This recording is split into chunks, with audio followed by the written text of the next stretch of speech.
Hey Pennsylvania, it's wine o'clock on Wine Time PA. Join Rob, Holly, and Steve as they explore their home state of Pennsylvania and all the wonderful wineries it has to offer. Each month, they take a journey tasting the wines of PA. If you're able, pour a glass of your favorite wine and join us now for Wine Time.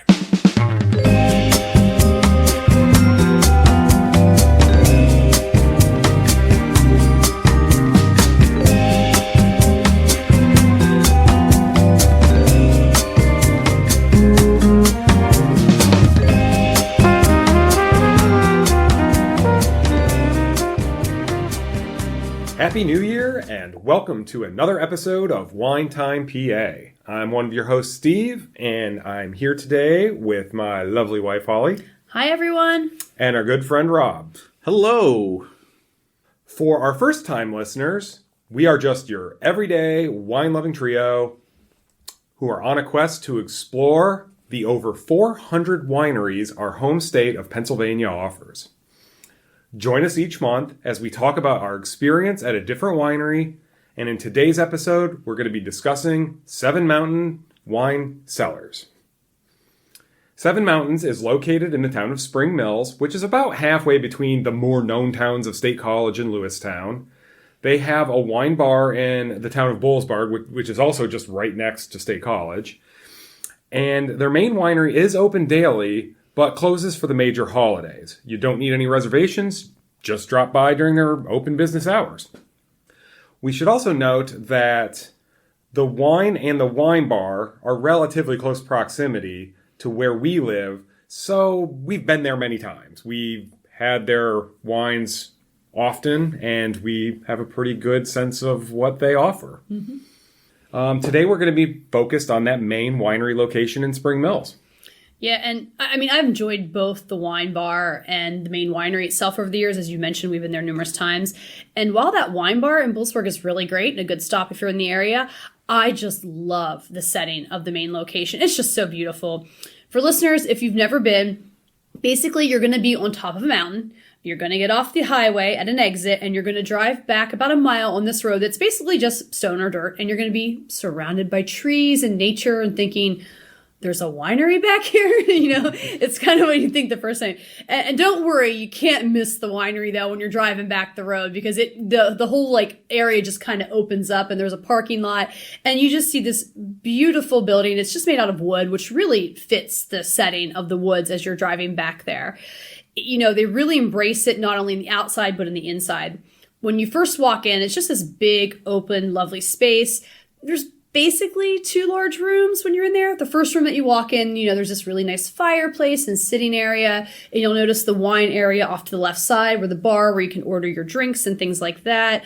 You'll also notice they have a little gift shop area, which is really cool. Where you can purchase some things, such as little trinkets or gifts for people, some wine, some not. They even have a cooler where they have snacks and food like cheese and things for sale. And then you'll also notice in the second room, kind of in the back behind this main room, there's another room, and it's basically filled with these long wooden farm tables with Chiavari chairs. I think it also has a fireplace, and it's a nice place you can sit in the winter. And I think they actually use this space for events, and you can kind of notice that the space could be used for a nice little event. It's just a really nice, cozy scene, and I just love the inside of this building because I think it's so warm and inviting. Yeah, and the inside is quite lovely, but I'm pretty particular of the outdoor seating that you have available, especially obviously in the warmer seasons.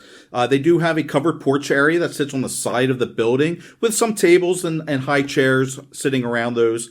But they also have this nice big stone patio area out back with tables and chairs. The patio area is not covered, but there are some tables with umbrellas there, and it's usually a decent amount of shade from being tucked back into the woods as well. There are some great seating options out there, and I know we have all enjoyed sitting out there on a nice summer day. Mm-hmm. Or you can even bring a lawn chair or blanket and sit on just the grassy areas next to the building. They also have this little stage area next to the patio there that they do host in the warmer seasons, especially on weekends, have some live music there. And we've been fortunate enough to be there many times when they've had a guitar player or somebody in there playing some music in there. It's really quite nice. You will also notice off of the patio this little shed area that in the summer season usually on weekends, they do sell some food out of. It's usually some solid options like cheeseburgers, hot sausages, pulled pork sandwiches, and nachos. And as Holly said, they do sell snacks and charcuterie inside the winery as well, but you are also allowed to bring your own snacks, and we've done that on many occasions. Oh, yeah. Love bringing some good cheese and just enjoying wine for the afternoon. Absolutely. Yeah, in that outdoor setting, it's gorgeous. Since they are located on the top of a mountain, it's not exactly conducive for growing grapes, so they purchase most of their grapes from Pennsylvania, but the reds in particular come from the California or Washington region, with the exception of Chamberson. And all of the whites come from Pennsylvania. A lot of them come from Mazza up in Erie, which we do hope to visit one day. The apple wine also comes from a local orchard that's in the State College area called Way Fruit Farm, and they're worth stopping by too if you're in the area. Highly recommend them. Yeah, they've got some good stuff there. Seven Mountains has a number of wines to choose from, which are listed in a variety of different categories on their tasting sheets. They have the dry reds, which there's 9 in total, but 2 of them are rosés. There's the dry and semi-dry whites, which are 7 wines. They have the sweet wines, which are 11. Seasonal, which are 3, although that can vary depending on what they have to offer and what they're trying out. They have 3 dessert wines, and then they have 5 fortified wines. That's close to 40 wines that they have there? Yeah, and they let you try everything that they have available, which is really kind of different. Yeah, they really do have a nice variety, and it's definitely one of those places that a group can go because they have such a huge selection. They're going to please any palate out there, from the dry drinkers to the sweet drinkers. They've got you all covered. The tasting sheet also does a great job of explaining what the flavor profiles to expect in each wine, as well as mentioning the grape varietal used to make the wine, if it's not obvious from the name. I've also noticed that they do some small batch wines throughout the year. They kind of experiment with something different from time to time. So outside of their normal wine seasons, the Fredonia, for example, is one that Steve and I particularly enjoyed a lot of, but it wasn't available during our current visit because it was one of those small batches that they were just kind of tinkering around with a little bit. Yeah, I think they sell out of that pretty quick, too. I can understand why. I know we've bought a couple bottles of that in the past.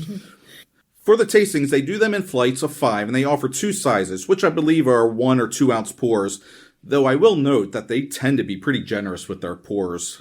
Yeah, you definitely get your money's worth with the flights. And it's nice, too, that they are custom. I think you guys had mentioned that, but yeah, you can pick any 5 that they have available to try, and they're great with it. But let's say you're not into wine, that's not your thing. They do offer some beer for those that prefer beer. They had 5 available that we noticed last time we were there. I noticed Yingling Lager for sure, and then they usually had a variety of some craft beers from some Pennsylvania breweries as options. They also had a couple of ciders, and we were there around the holidays and noticed they had eggnog, which I thought that was kind of cool. They also almost always have wine slushies, usually 2 flavors. So if you are a wine slushie fan, don't worry, they've got you covered there.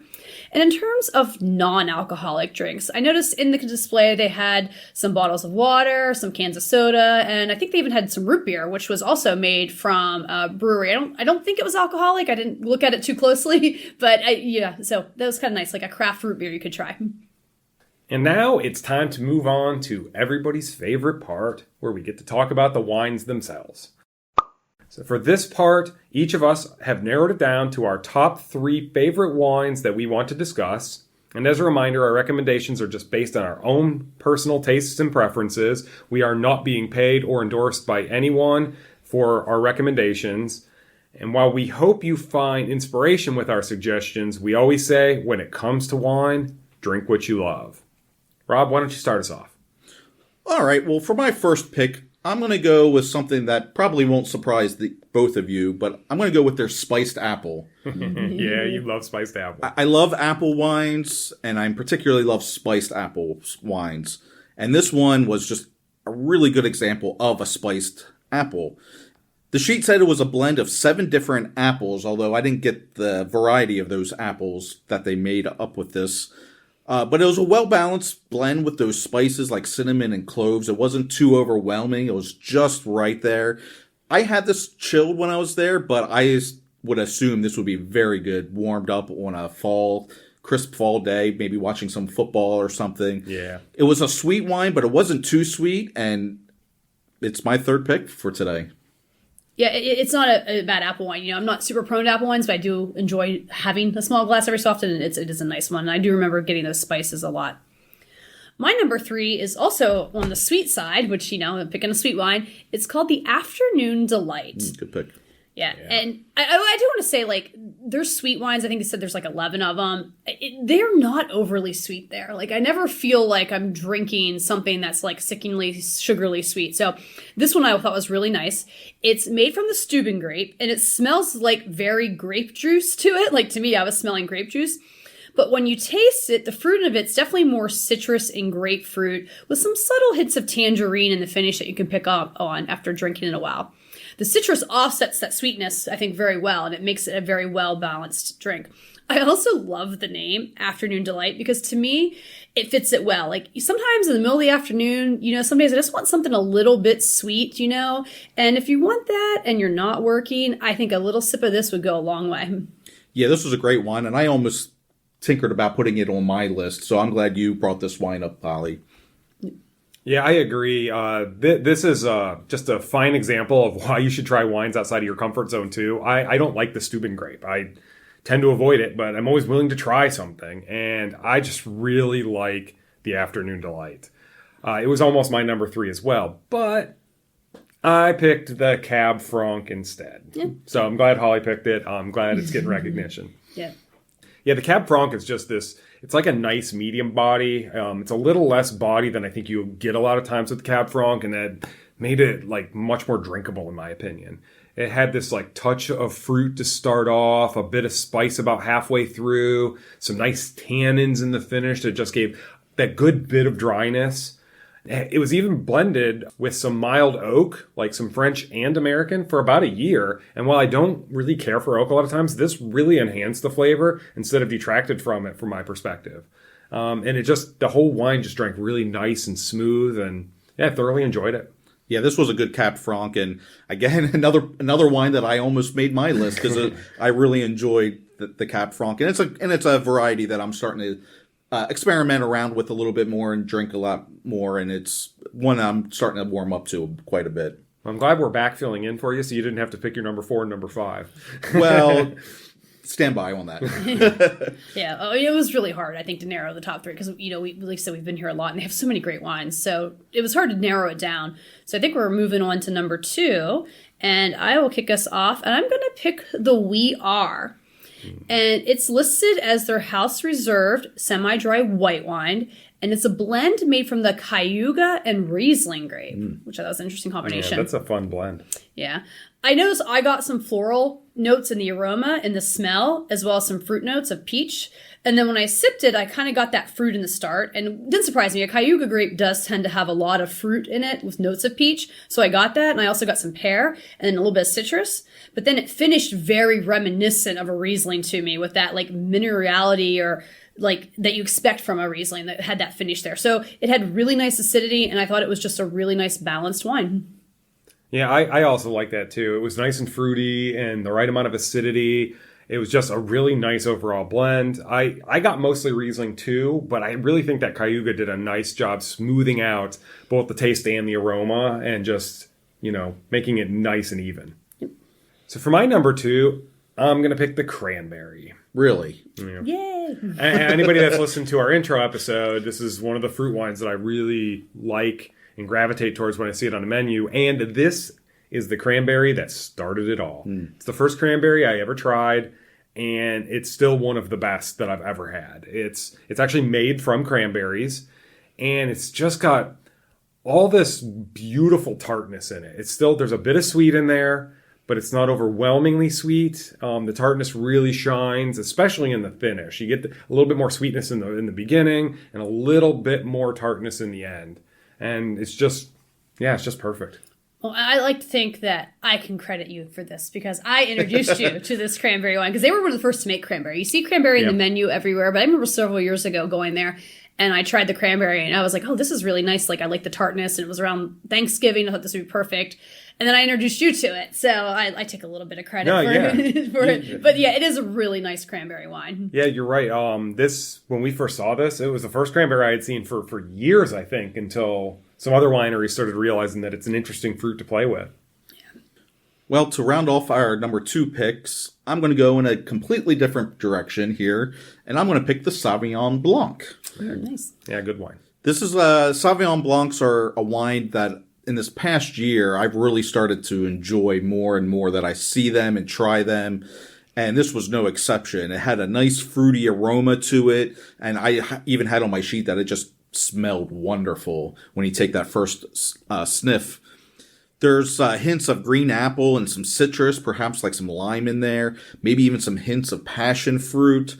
It was very crisp to drink. It's a well balanced though between those fruit forward notes with that acidity finish. If you're a dry white wine drinker, this one is sure to be a crowd pleaser, and that's the Sauvignon Blanc. Yeah, nice. I think all three of us are really kind of agreeing that we starting to love Sauv Blanc the more we drink it. So I'm glad theirs made the list. So I'll start us off with the number 1 pick, and I'm going with the Treminette. Yeah, good choice. Yeah, I'm like 50-50 on Treminettes when I come across them out in the wild, but this one's just top-notch in my opinion. It's got one of the most amazing aromas that I've smelled from a Treminette ever. It's got all this nice, beautiful floral notes, and it's heavy with orange blossom, which I just love. When you start to drink it, you get a bit of this lemons and some more floral in the beginning, which kind of like blends into this nice bit of acidity and finishes with this like subtle pear, which was just really nice. It wasn't like sweet pear, it just tasted like pear. And it was just, the whole drink was nice and smooth and delicious. And for it being in the semi-dry whites, you still got a nice bit of fruit forwardness. So it wasn't like drinking an ultra dry white, even though it was pretty dry. Yeah, it's a good wine. It almost made my list. I like the Treminette a lot. We have to probably thank Rob for introducing Treminettes to us more so. I gave the cranberry, but I really do like this one. When we do go there a lot, I almost always get a flight because I just have a hard time picking one. So and this one tends to make my flight a lot because it is a nice one, and it almost made my list. But yeah, I really enjoy this Treminette here. Yeah, I agree with you. I get it nearly every time just for the aroma alone. Yeah, you're both welcome for that, by the way. Yes, I love this Treminette. It was going to make my list, but as much as I love the Treminette there, I knew Steve liked it even more. So I yielded this pick to Steve so he could talk about it, just because he doesn't talk about Treminettes that often. And it's more of my thing, but that's what this whole journey is about.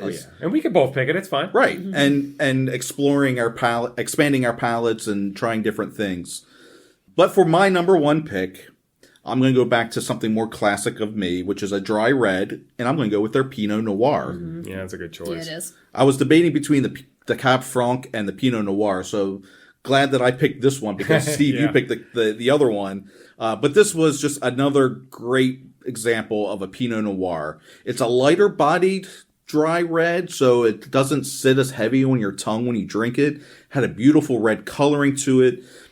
The one thing I'm really enjoying about Pinot Noirs is that they tend to be very silky smooth to drink, and this was no exception. There are some tastes of cherries and even raspberries in there. There was some hints of smokiness and even like a spicy, peppery finish with this Pinot Noir as well, which I really liked. It had a medium amount of tannins in the finish, so you had those fruits and then a little bit of the peppery, spicy smokiness, and then it just dried right out at the end, which is what I really like in dry reds. And again, just another great example of a Pinot Noir, and that's my number 1 pick. Yeah, I really like the Pinot Noir here too. I think it's funny, we talked about, if you listened to our intro way back, I talked about I'm not a big rosé fan or Pinot Noir. And like in 2024, I found a lot of rosés that I liked. And lately, I've been enjoying Pinot Noirs more. So I think like 2025 is going to be my year of Pinot Noirs because I've been enjoying them more. And this one also did almost make my list and was going to be an honorable mention because it was a really nice Pinot Noir and I thought it was really well done. Yeah, I agree. I gave this pretty high marks. I could drink this any day. It was a really good example. And yeah, Pinot Noirs are like an up-and-comer with me as well. So I like trying them when I see them. Yep. All right, so my number 1 pick is the semi-dry Riesling. Mm-hmm. And I think the name says it all. It's a semi-dry wine. It's white wine. It's Riesling. And honestly, it's been one of my go-tos from Seven Mountains Wine Cellar for years. I think that we're all really into Rieslings. And for a while, I was really heavy on them. And I still enjoy them. I think they kind of lost a little bit of a luster for me. They weren't one of my go-tos for a while, especially as I've been on this journey. But I have had plenty that I've enjoyed, but none of them really quite make my list. But this one is just a great example of a good Riesling that I always love and I go to all the time. When I first take a sip, I get the earthy and minerality you expect from Riesling with like the slate and all that. It's definitely more that type of a Riesling than a fruit-forward Riesling. So if you like fruit-forward Rieslings, this one may not be the go-to for you, but you do get some nice fruit in the finish. For me, I think I got apples that day, but I've had it before. I think I get peach. And so I think it just kind of varies on your taste buds and what you're feeling that day in the vintage. And it says it finishes clean and crisp, and it really does finish that way. So I agree with that note on their tasting sheet. And I also want to note that they have a dry Riesling as well. And when we were there doing the research for this particular episode, I really enjoyed the dry one that day. Usually I lean to the semi-dry, but the dry one really stood out to me. I end up picking the semi-dry just because it consistently, year after year, it's one of my go-tos. But I think it's worth, if you like Rieslings, giving both of them a try. And also, I think this is also another one of those good crowd pleasers. Like, if you're looking for something that you can serve a large group, this semi-dry Riesling is easily something you could do for a lot of people. Yeah, and as you said, Holly, they do have the two different Rieslings there, and they are labeled specifically the semi-dry and the dry, so you know what you're going to get before you order it there. Some places, they Rieslings can span from dry to sweets, but they do clearly label which one's dry, which one's semi-dry. Yeah. Yeah, and I agree with you. I think this is a good crowd pleaser. Anybody should enjoy this to some degree or another. Yeah, I think it goes right. All right, so let's move on to some honorable mentions. I'm going to kick us off with the strawberry rhubarb. Yeah, that was a good pick, yeah. I think I stole it from you guys, right? Everybody wants to mention it. It's a dessert wine, and honestly, it's probably one of the best dessert wines that I've personally ever had. Yeah, I agree with that. It's the best dessert wine that I've ever had, too. Yeah, it's really good. It's sweet, so it is sweet. But the rhubarb pulls away from the sweetness. You know what I mean? With the strawberry, it just leaves this like explosion of wonderful fruit taste in your mouth. It's not one that I could drink glass after glass of because it is sweeter.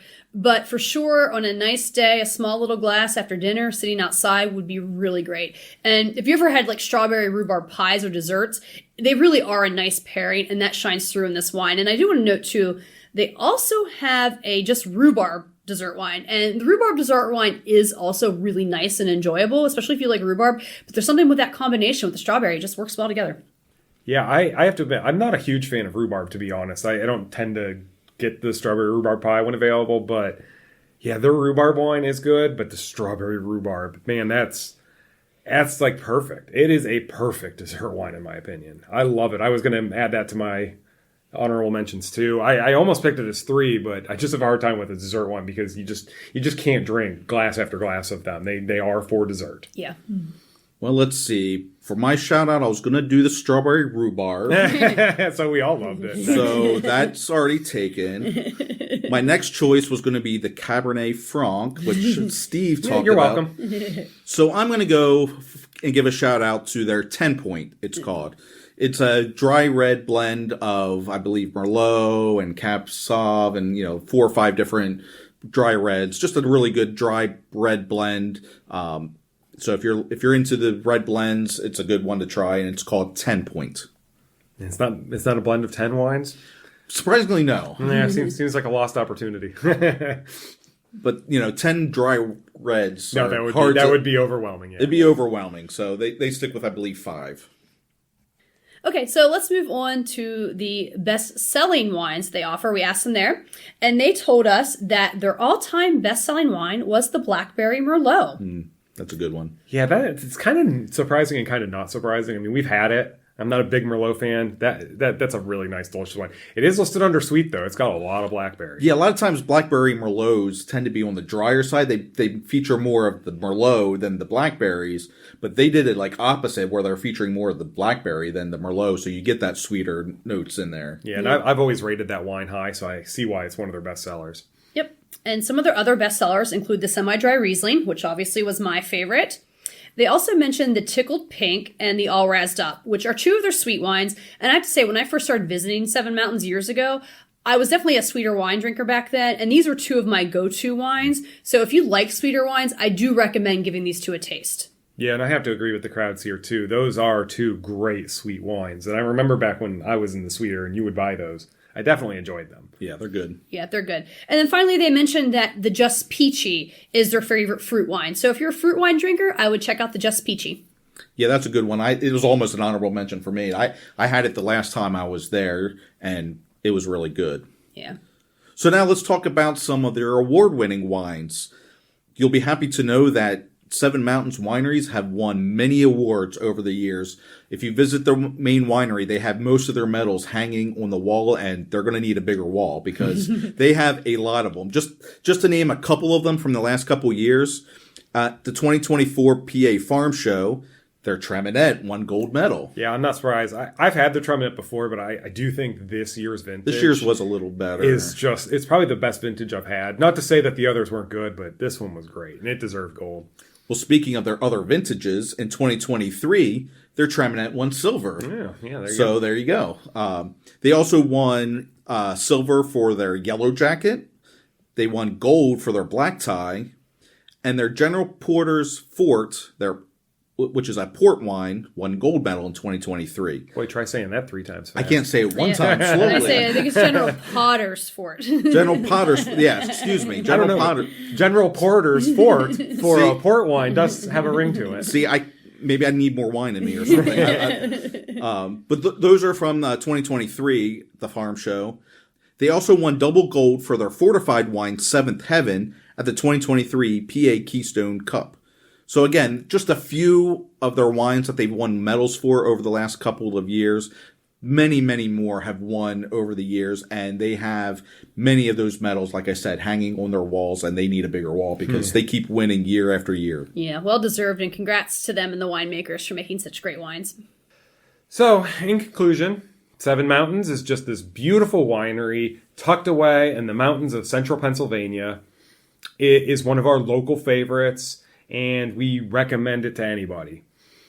They have a huge selection of wines for any palate, and they have lots of space for you to just sit and enjoy drinking them. And they have an awesome staff that is always warm and welcoming. Yeah, they're great. Absolutely. For more information about them, we encourage you to visit them on their social media platforms and their website at sevenmountainswinecellars.com. We'd also love it if you made a New Year's resolution to help support our podcast by liking and subscribing to our channels and our social media accounts. You can also share this podcast with friends and family who are interested in wine, or leave a nice rating or a review on whichever podcast platform you use. Tune in next month as we explore another Pennsylvania winery. Thanks for listening. Thanks for listening to Wine Time PA with your host Rob, Holly, and Steve. We hope you enjoyed our take on Pennsylvania wineries and all that they have to offer. Please be sure to like and subscribe to this podcast. Also, be sure to follow them on social media for updates and news. Remember, when it comes to wine, drink what you love.